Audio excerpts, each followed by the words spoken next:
Welcome to I Said What I Said, a sports podcast giving you opinions not heard anywhere else. I'm your host, Brad Wakai, alongside my co-host, Tyson Gentry. Oh, Tyson, I can't wait, man. This is going to be a fun one. This is going to be a fun, couple weeks here as we have the 2024 Paris Olympic Games set right around the corner with the opening ceremonies coming out on Friday. We were recording this on Tuesday, so on the 26th of July, it'll officially get underway when the opening ceremony starts. But Tyson, I got the schedule in front of me. There's things happening before, like rugby's happening before. How is that allowed? I have no idea. The Olympics last like 3 weeks. Like it's over like August 10th or whatever. Like it lasts forever. And you get so hyped up, and then you do your research and you go, when does the 2024 Olympics start? I'm ready to roll. And then you see a men's 7 score for rugby, and it's already going on. You feel like an idiot.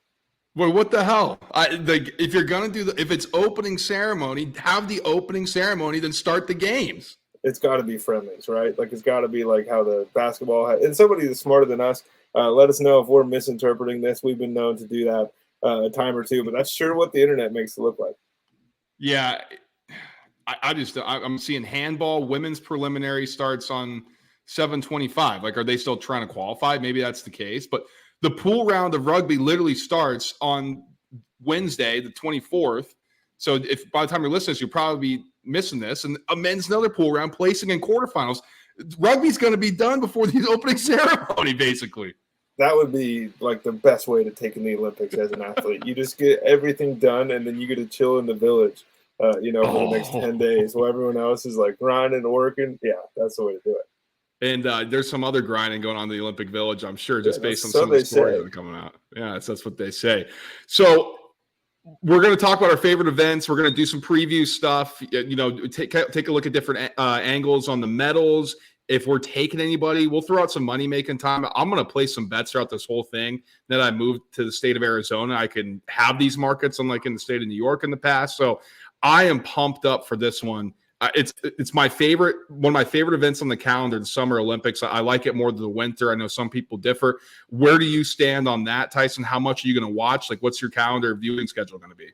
I essentially will have this running, whether it's on my TV at home, on my phone, laptop, or whatever else, from the time that it starts until everything gets wrapped up. I love the Olympics. I think I'm more kind of leaning towards the winter stuff, but that's because I'm slow. I can't jump high. Like I don't relate to any of these. I've at least been skiing. Like I know what that is supposed to look like.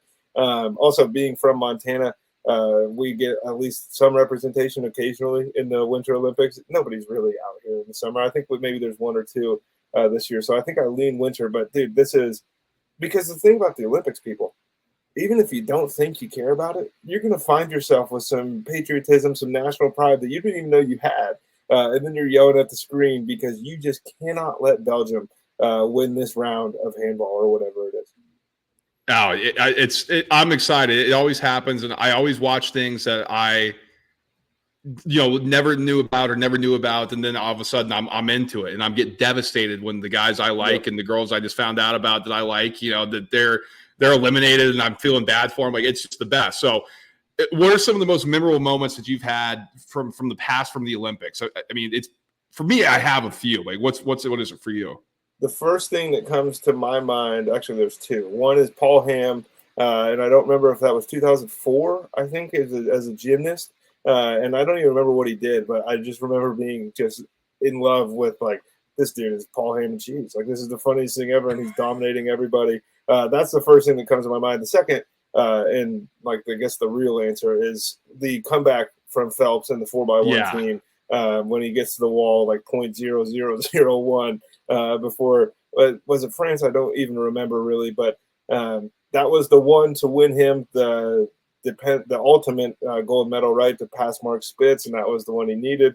And I think that one kept him alive. So is that what it was? Yeah, I believe so, because I think that was the call. It was like, Phelps's gold dreams are still alive or something like that. As he's like, doing the hands out, and he's like freaking out. Oh my God. That was absolutely electric. Usain Bolt, anytime watching him get to do anything, I think if you polled 100 people, he might be the favorite athlete of 15 of them, which is just an insane thing for an athlete. And then always gymnastics. I don't know anything about gymnastics. I cannot compete in gymnastics. I don't even really know how it's scored, but I find myself like appointment viewing anytime there's any, high level or high intensity gymnastics things going on. Yeah, I think most memorable in the Phelps 2008 Beijing was just incredible. That whole Olympics was special. It really was. And I think it was our age group, and we had Misty May Trainer and Carrie Walsh winning the gold in beach volleyball. That was awesome. And then Rogers and Bearhalter on the men's side, or Dahlhauser, excuse me. Rogers and Dahlhauser on the men's side winning that, which was awesome because they weren't expected to win. They had to beat Brazil. They had to beat Spain. Like, they went through the gauntlet. It was awesome. And then I think the other thing for me was the Fab Five and the women's gymnasts. When they kind of went back to prominence, that was awesome. The team was great, bunch of good personalities. So that was cool. I lean more, and we'll get into our favorite events, but I'm more kind of front loaded in my watching. I love the swimming. It's nice to have track kind of anchoring things, but there's some new things that have been added here, Tyson. I mean, let's get into the favorite events. Like, what are the things that you're absolutely watching and that you're not going to miss? Well, I think everybody in the world has the same answer for the leadoff spot here, and that's the 100-meter dash.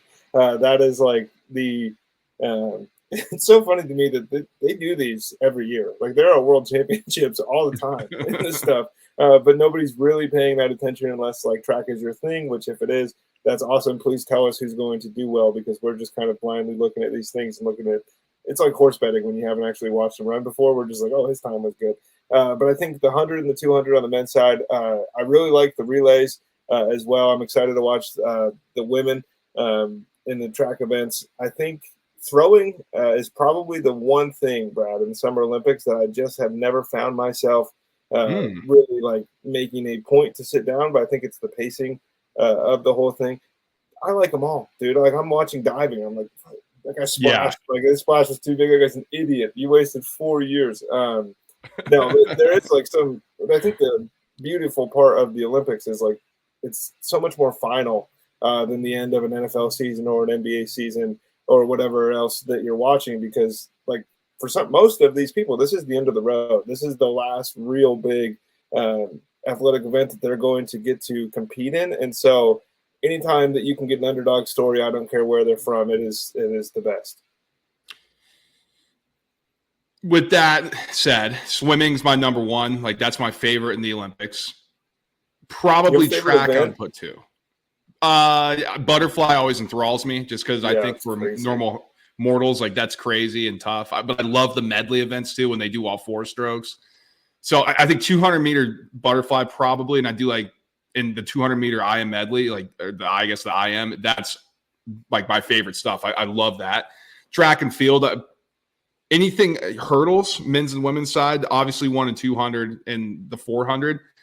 Those are my favorite, probably, like, events that we would point to. But beach volleyball, you got to love beach volleyball, men's and women's side. I like indoor volleyball. I mean, it's not a lot of times that we get to see volleyball like that, how it is played on TV. They're freak athletes. Like, they are running and jumping insanely high. I love watching that. And Tyson, I've started getting into, I'm trying to pull it up here. I want to know exactly what it's called here. It's under rowing, I guess, on here, but it's like the canoeing thing. Like, when they have a course and a path, that stuff fascinates me. And I started getting into that more. I think that was there in Rio, and then they carried over into Tokyo just for me to watch it. And I am like all in on that this year, I think. Yeah, I'm with you. I think it's going to be fun. And it's so much fun to learn these new terms and the words. Like, you're going to go back to work and be able to be like, yeah, did you guys see the quadruple sculls yesterday? Like, and then you're the preeminent, you're the point person now for all water-based sports. Water polo is another one that is just like unreal to watch. That's one of the things, I keep saying that, but truly with the Olympics, there are some things that I don't even know exist that I find myself like sitting down and watching, and then like thinking, how do you get into that? Like, what does your life have to look like for you to get this good at one of these kind of more obscure events? And just kind of learning the backstory of some of these people, because, Brad, if you watch something on Tuesday, the finals of that probably aren't going off, at least for 24 hours. So you get time to kind of hear about these people, do your own research, pick your own favorites, and then be like wildly excited or disappointed if the guy you randomly decided that you're going to like loses. We have just some obscure things, and they've been in here for a while. Archery, badminton, that's something obscure. Canoeing, like I mentioned, I guess that is something. Equestrians, and that's not horse racing. That's like doing the what do you call it? The path, the course. It's impressive if you watch it, I got to say. Fencing, that's been around forever. Field hockey's in here, men's and women's. I think that'll be something to keep an eye on. Handball, like you said, judo. We got modern pentathlon, rhythmic gymnastics, sailing. Those are interesting. I like watching that. The shooting ones are always something too. Like normally I picture that in the winter, right? When they're skiing and shooting. I forget what exactly that's called, but I think it's skeet a lot of the times in this one. But here's some ones that I'm interested in. Skateboarding and surfing. Now, I don't like skateboarding. I'm not a big X Games guy. Like, I feel like it's all kind of the same stuff. Yeah, no, not at all. But I think with an opportunity to win a medal for the Olympics, that makes me a little bit more interested than the X Games that's every year. Yeah, and that's the thing, is that once you stamp like gold medal winner next to your name, you are etched in history no matter what event it's in. Brad, table tennis used to be awesome, but it's just kind of reached a point where it's like, okay, China is going to crush everybody, and then where do we go from there? That's one that like I will watch, but it's like watching a James Bond movie. He wins at the end. So what are you doing getting all emotionally invested in the other part? Tennis is going to be at Roland Garros. So for you tennis fans, that is at the French Open venue. Carlos Alcaraz is the favorite. We may have a bet on that. And Money Making Time was just kind of look at some stuff that we want to take a peek at. But this is interesting, man. There's a lot of good stuff in here. The calendar is packed. And I got to say, if you want to see like what's going on, this is going to come hot and heavy starting Saturday. Like it is front loaded starting Saturday, where you're gonna have to sit down and figure out what you want to watch, because badminton goes off Saturday, basketball starts. I'm not that interested in basketball just because I love beach volleyball. Canoeing, cycling, sure. Diving, I love diving. Like that's a big thing for me here. Fencing, field hockey, gymnastics starts early. I mean, we're gonna be going, man. Handball, rowing, rugby, sailing, shooting, like we're off and running, man. So I mean, you're gonna have to get set and go starting this weekend. Yeah, and you want to just get right into Money Making Time here? Let's do it. So I'm going to lead it off with the one bet that I like the most out of any of these, and I think a common theme you're going to notice if you actually know what you're talking about with some of these sports is Brad and I might just be looking at who's the favorite and how far away the second guy is. But LeBron James to win the Olympics men's basketball MVP is plus 340. I'll be shocked if the United States men's basketball team doesn't win gold. I don't really care about what the exhibition matchup look like. They always look like that. And I also think that he cares more about getting this thing done than everybody else on Team USA. Give me LeBron at plus 340. Wow. That's crazy. Huh? That's an interesting one. I didn't even see that. So I'm looking at some medal specials here, Tyson. I gotta. USA is over under 40.5, and it's a minus 130. We're smashing the over. The only thing that concerns me a little bit is swimming. Apparently, the United States isn't going to dominate as much as they have in the past. So let's just scratch off a couple there. But I think the U.S. is going to make up for it in track. I think they're going to win more sprinting events than they have in the past. So, whatever you lose in swimming, you gain in track. The question is, can they be competitive in the other things that they've dominated, or can they maintain the domination in other things that they have and be competitive in the other things they haven't? 40.5 feels like a lot. Like if you're just looking at things, but I wanted to throw that out there. And if you like USA to win the most medals, they're minus 550. That's a blood bank guarantee in my opinion. Like I don't think anybody's winning more gold than the United States. But for my first one, I'm going to go to the track, and I'm trying to pull this up. This is terrible here. I don't know why it's not all the way here. Well, how about this? While I find the exact odds, let me go to the one that I was talking about earlier, and that's going to be badminton. I'm going to take do it. In the men's, I'm going with the double gold, the men's doubles, the Chinese team of Wakang and Chang at plus 230. I'm liking the plus 230 money there. I've seen the Chinese team dominate the men's Olympics on the badminton side for too long. I mean, you're getting better than 2-1 here. I gotta take them. Yeah, and I'm just laughing because it's funny to hear because I know that you have no real idea outside of like that we've seen it happen before. You know, like we're not sitting down and watching badminton, but you said it, and in my head I was like, that sounds like a strong team. I don't know who those two people are. It made me laugh. My next one, and if you listen to our golf show, you probably know. If you didn't, go check that out. We debated Scotty versus Xander, who had a better year. I'm going with Nelly Korda to win to defend her Olympic gold medal on the ladies' side of things, plus 550. She is just right now far and away the best women's golfer in the world, and I don't see any reason why that doesn't continue in the Olympics. Okay, I found it. It was under a different tab here. So, all right, we got the track stuff going. Now, this is going to be later, so I'm a little bit scared off by, some movement that could be coming. But Sha'carri Richardson, minus 170 here for the women's 100-meter dash. She's not in the 200 meters. She did not qualify. So now it's all eyes, all focus, all attention on what she can do, the world record or the world champion right now, and what she can do with the 100-meter dash. I think minus 170. Listen, anything can go wrong. One false start, you're out. But she is the fastest woman in the world right now. I think you're getting a good price at minus 170. I'm just going to back our guy here, Brad. I know that the 200 is Noah Lyles' event, but I can't make any money on the 200 at minus 290. But I can on the 100 at plus 165. And these are pretty electric because you are done with your bet in around 10 seconds. And so really fast how you did. Noah Lyles, I also think it would be very funny if he can win 2 gold medals and the USA men's basketball team can take silver or bronze. And then that entire conversation we had a year ago gets brought back up. Give me Noah Lyles. Give me the United States, baby. Oh, I know. And so here's for you. If you want another blood blank guarantee, Sydney McLaughlin minus 470 in the hurdles. She's just unbelievable. If you watch her time trial, she broke the world record again. She's prime and ready to do that. But like Tyson said, we can't be doing that. So I'm going to go to the men's 400-meter hurdles. I'm taking another American, Rai Benjamin, plus 110. He had a great time trial. The second favorite, Karsten Warmhol from Norway. All right, I don't know much about what his time did. I just saw Rai Benjamin in the American Olympic trials, and he looked fast. He looked good. I'm going to take him at plus 110. I don't mind that at all.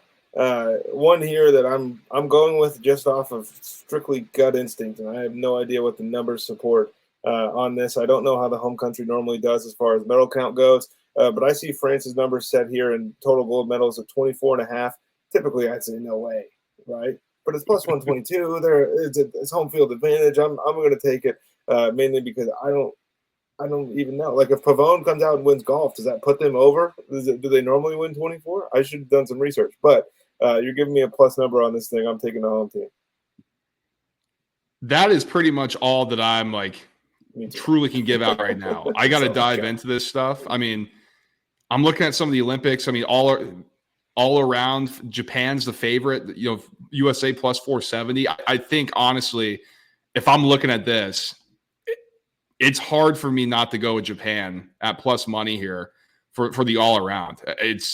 They've been dominant. They've been really good. They put a ton of attention on just gymnastics in general in Japan. So I think you're getting plus money on that.